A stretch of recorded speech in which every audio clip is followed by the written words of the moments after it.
Hi guys. Today I'm I'm talking to you from this car as I usually do, but I wonder what the temperature is in this car. 19 centigrade. That must be outside. Inside the car must be about 30 degrees. I've got no idea. Let me open this window. It's a bit hot. Oh, what a nice breeze. How do you survive after divorce? And if you're not divorced, then how do you survive as a middle-aged man, or some people say end-of-life man? When I was making those videos about midlife crisis, you're not in midlife crisis, bro. You're in end-life crisis. How do you know? Nobody knows. And I was just trying to explain midlife crisis can come in your 50s or 60s if you've never lived. You know, just got divorced, never done anything in your life, and having to re-establish this a new way of life. It's like the second half of your life, or whatever, another part of your life. It can be midlife, according to some psychologists. So yeah, so this other part of my life, this new part of my life, or our lives, other men have to deal with this. And I've spoken to some guys who've sent me emails, and they've told me their experiences, and I thought, oh wow, snap. And also other guys were saying to me that they had similar experiences with Asian women, and their sons or daughters, no, daughter, uh, hardly speak to them, or don't speak to them, or are a bit negative towards them.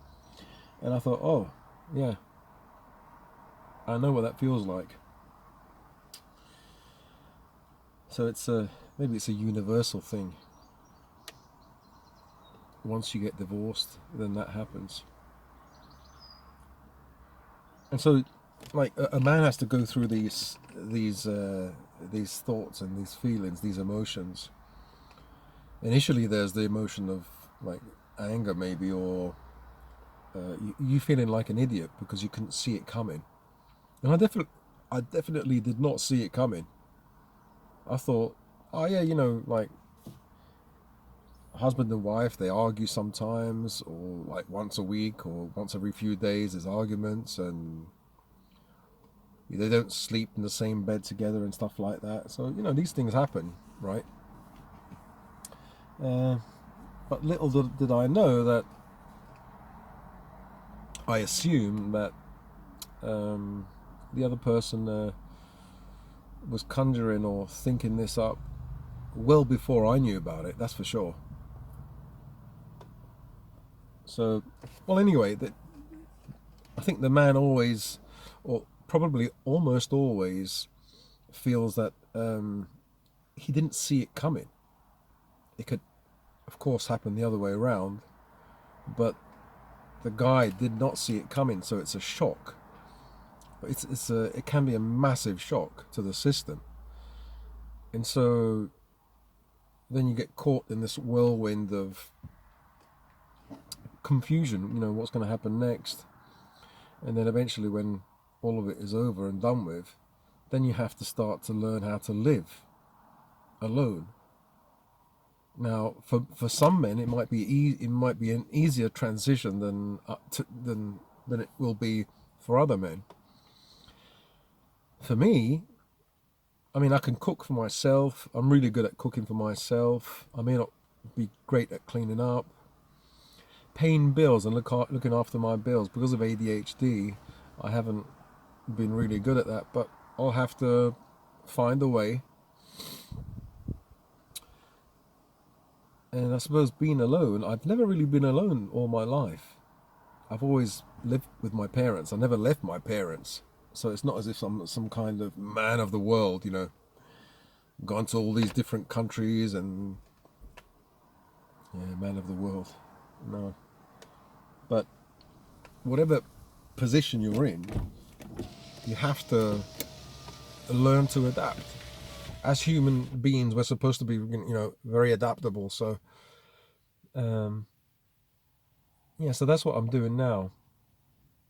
I'm trying to adapt, and but I'm in limbo at the moment because I don't have a house of my own. So I'm gonna have to wait for that. And so when I do, then I'll be able to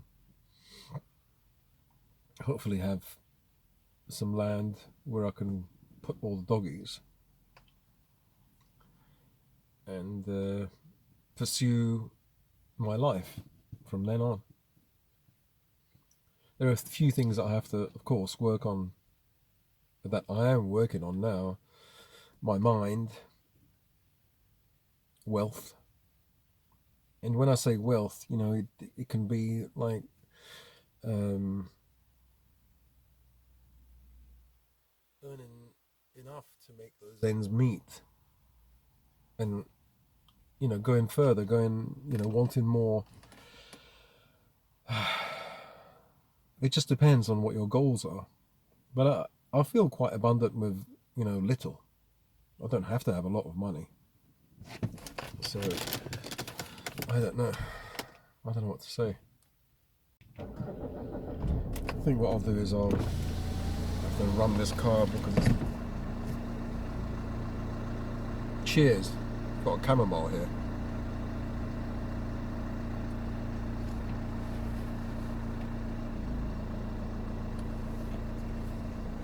Let me go for a short drive.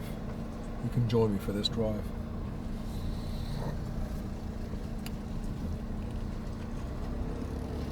Oh, I haven't got my seatbelt on. That's not good. Oh, and I nearly crashed. Okay, so what was I saying? Until I rudely interrupted myself. Can that be done? Yeah, it can.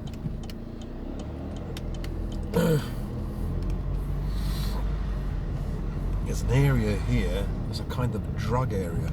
Every time I walk up and down this area, I get a whiff of ganja. I can smell it.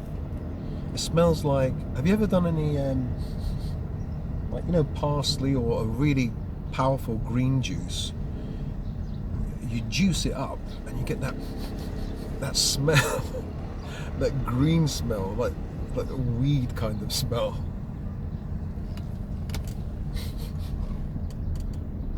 And when I walk around this area, I get a whiff of it. It's so potent, real ganja smell. It's okay. I can't smell anything now. As you're driving by, you can't. But when you're walking by, you can smell. I can't smell anything. Well, as I said now.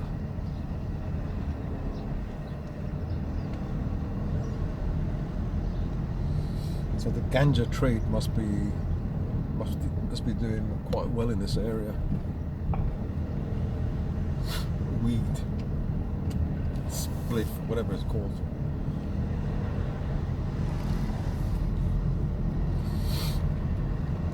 Yeah, so guys, when it comes to my subject today, I just wanted to say, just wonder, why do women can file for divorce or initiate divorce in their 20s and 30s, but I assume that they initiate divorce in their 50s, when their husband's knackered and isn't so attractive anymore. Or it could be the other way around, the husbands, they have that midlife crisis and their wife isn't attractive as she used to be, and he finds a younger woman,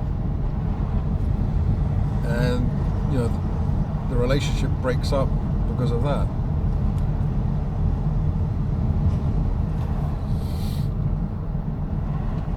Could be that way around. But it seems to be that, like, well, it seems to me, and to many other men, I assume, maybe some women as well, that divorce really pays off for women. You know, it's kind of like it. If I was a woman, I would find it tempting to divorce my husband at some point. You know, when the love isn't there anymore, and you think, oh, okay, there's no love there anymore, and there's no romance anymore, there's no passion, and you think, oh, okay, I can have a better life with another person, you know, someone who loves me. When, you know, love just changes, you become brother and sister, you don't really and that thing will happen with another man anyway. If it happens with one man, it will happen with another man. It's not going to change. Initially, everything is rosy, you know, everything's beautiful, you know, you're in love.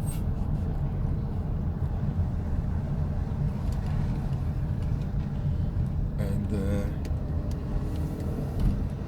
I remember an ex-girlfriend, Debbie. Yeah, Debbie. She goes to me, "You're the bestest boyfriend I've had in the whole world," or "the bestest boyfriend I've ever had." Yeah. Fast forward a few years, I saw her. We split up, and I saw her at a a bus stop, and she goes, "I wish I never met you." Bloody hell! I wish I never met you.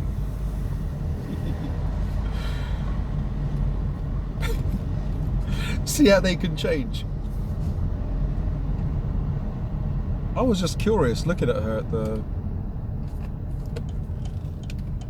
Sorry, wrong way. Looking at her at the bus stop, I was looking at the... I think it was like the reflection of a shop. And she goes, "You want a picture?" And I thought, oh, it's her. I said, oh, it's you. Then, like, famous words, "I wish I never met you." I thought, bloody hell. And I just walked away. Like, so what I'm trying to say is, once that girl loved me, or she said she loved me, "You're the best boyfriend ever. My best boyfriend I ever had in the world," or something. "You're the bestest boyfriend I've ever had," or something. And then it changes. I'm the worst demon. You can hear other people in the comment, women, or those manginas saying, "Yeah, but what did you do to her?" What do you think I did? We didn't even have that intimacy. I can't say the word, but you know, we were just young. She went off with another guy because I was shy. I had problems with social anxiety, social phobia, whatever you call it. Then there was a problem with that Pakistani gang, and I had to leave. I had to go to Sicily because my dad said, "They're not gonna. Don't worry, son. They're not gonna look for you there," because apparently there was one guy. Although it was a Pakistani gang, the leader of the gang was Indian. And apparently at school they were saying, "Oh, he's got black friends with guns." So I was really scared. I told my dad, and I told the police. And the last time I went to school was with two policemen on my side, and there was a van around the corner, and I still didn't feel comfortable because this guy had a really bad reputation. So my dad said, "Go to Sicily, come to Sicily, we'll go there and you'll stay there for a few months," which I did. I listened to my dad. When I came back, she couldn't wait, and she went to McDonald's. She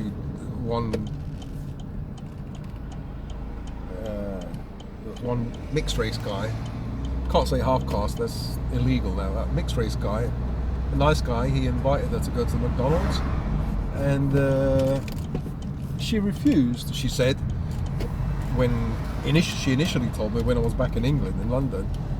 But then obviously she must have kept his number, and then, you know, even at that age, she was only young, 16 or something, and I was 18. You know, they like a man to take, or a boy to take them out, because women are they're more social, aren't they?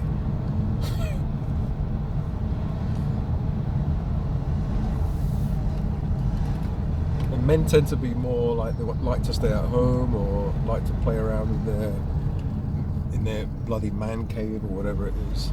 Women are more social, more sociable. I was going to say creatures, but men are more introverted creatures, and women are more social creatures. Yeah, I said it. I'm talking about both of us. We're all, men and women, we have our... Well, you can't generalise though, can you? I know I can't generalise, I'm not. Okay, maybe I am. Yeah, well, anyway. Women can change, can't they? And it seems to me that they happen to me, it happens to everyone. And I wonder if it's menopause.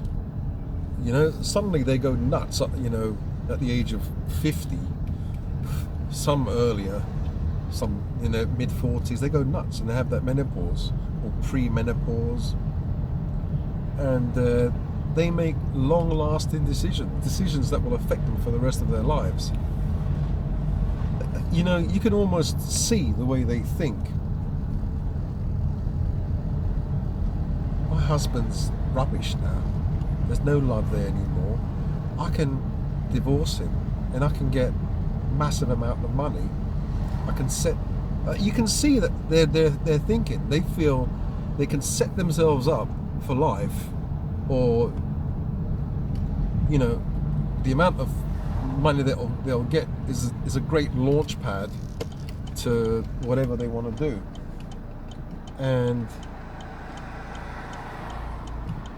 husband doesn't need much money. He can make money for himself. That kind of vibe. To be honest, it's very selfish. It seems very selfish to me. And most of the time, the reason it's very selfish is because most of the time she didn't really earn that huge amount of money. And then they'll say something like, well, I had to look after the kids. What do you think that is? If that's not work, it's the hardest job in the world. Yeah, but it doesn't. If you had to do it as a job, you wouldn't have earned, like, in 10 years or whatever. Let's say if you're with a bloke for 10 years or 20 years or whatever, you wouldn't have earned enough money to, how do you say? Like, the best business is marrying some guy and then divorcing him, and you get a huge chunk of money. So you can't say, like, a woman can't kind of say, well, I would have made that money anyway. No, you wouldn't have. You wouldn't have made that money anyway. Like, if they say like, I looked after your children, like, when it's in their interest, it's your children. When it's not, then it's my children. So, like,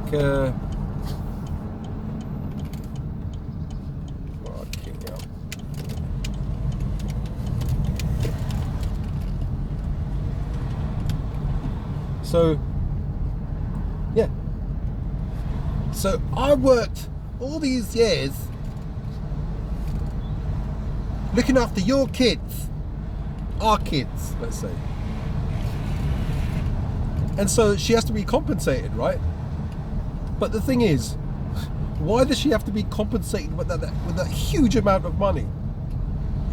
Because the kids need to be looked after. That's a load of bollocks. Because the amount of money that the kids need isn't that much. And then you know that the kids are going to leave at the age of 18. She's left with that huge chunk of money to enjoy herself with some other bloke. It's not for the kids.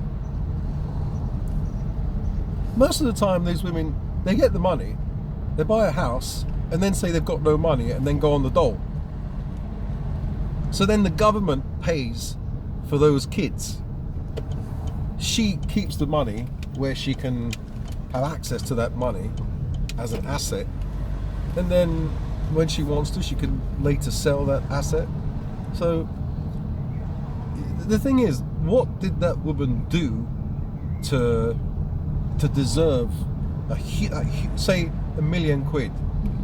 And she looked after 2 or 3 kids, 2 kids, let's say, for 10 years. Like, that's a lot of money. I mean, most people wouldn't see it as a job. I suppose, yeah. I mean, if you work, you can say, well, it stopped me from actually having a career, so I have to be compensated. Bloody hell. But you have to be compensated for doing something that you should actually love to do as a wife. Yeah, you have to be compensated for it. I have to make it worth my while.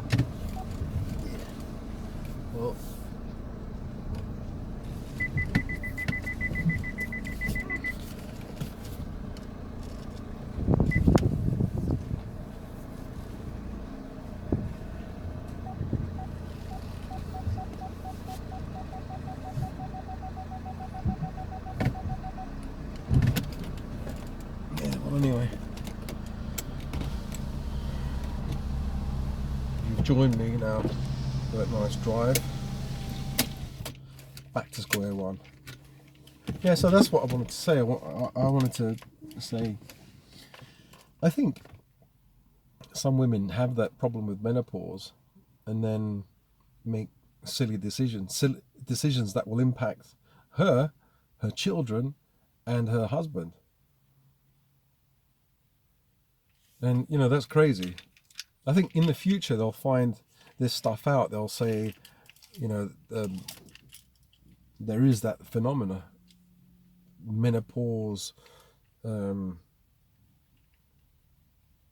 onset divorce, or whatever it's called. You know, people will find a name for it, and yeah.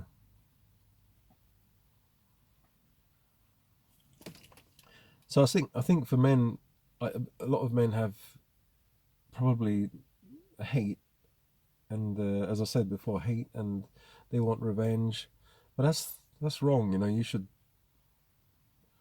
send love to that person, because sending hate is just going to hurt you. Sending love is going to make you feel better as well. It's difficult to do, but I think it's the right thing to do. Forgive and send love, and yeah, that's the only way really you can move forward. Of course, some men feel they've been conned, they've been stabbed in the back. You can't change those feelings. You can only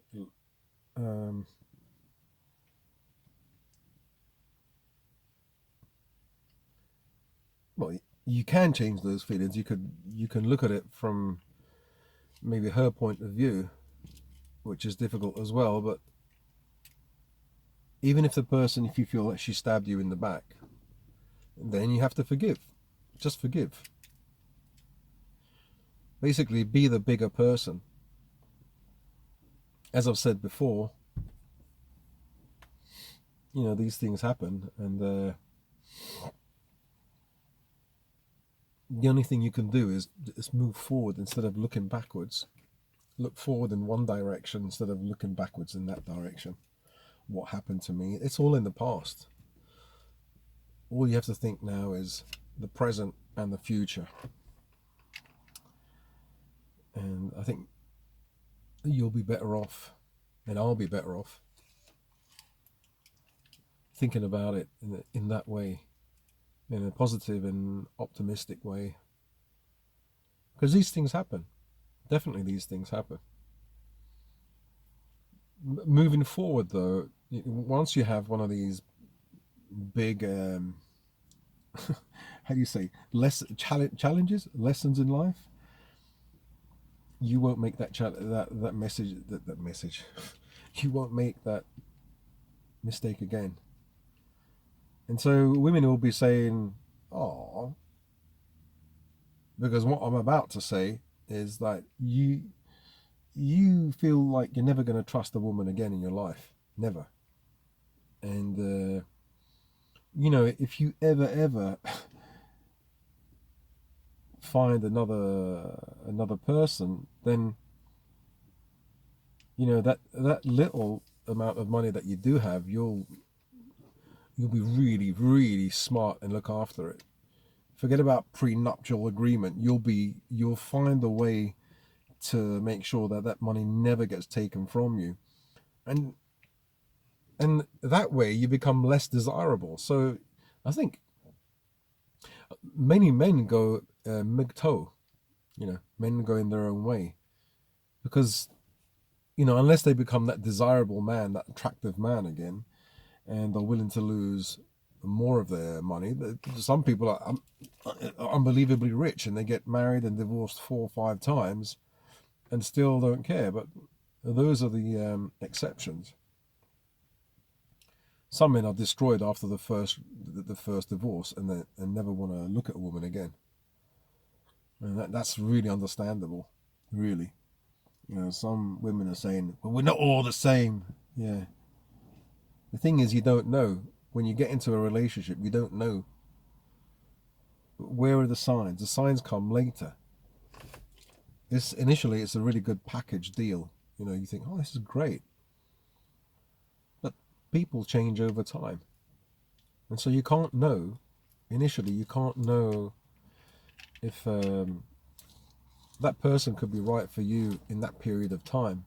But then that person changes, or you change, and things start to get, difficult.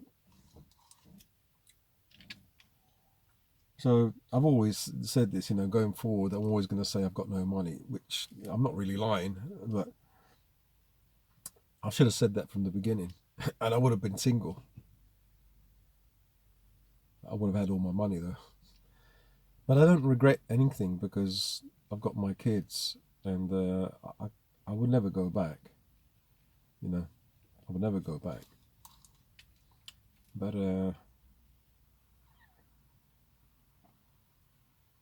because otherwise I wouldn't have my kids. You see. Well, anyway, that's just a short talk. I never think about my talks or what I'm going to say. I just say what I feel like on the day, and that's what I felt like talking about today. As to my channel, I did start a new channel, and I put one video up, and it's a kind of clean channel where there's no. I'm not showing my face there. I might show my face, but it's a clean channel for moving forward in those 5 areas, and it's more. The videos are more like to do with not teaching or guiding myself and others into a specific direction. This is just rambling. I just ramble with thoughts that I haven't even thought of, a title or a subject matter, things that are just bubbling up out of my brain, out of my mind.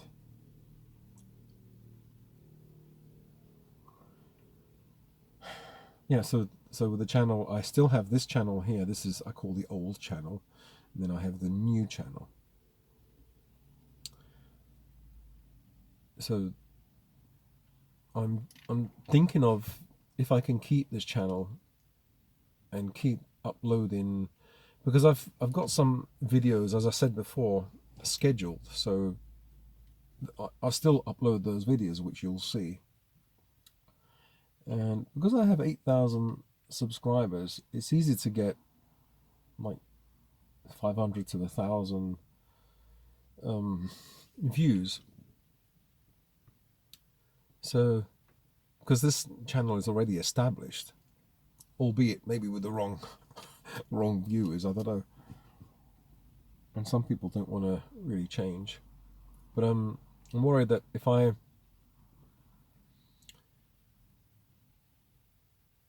leave the link to my new channel, then all the trolleys, the trolls, people that knew me from the past will move over there just to troll me there, and it defeats the whole thing. You know, wanted to start anew.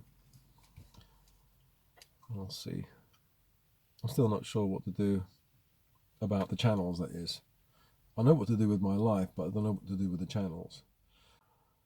I'm running out of space here on my phone, so I'll speak to you guys later. Spiral up. Trust and love God, love each other, and love yourself. And maybe see you in another video.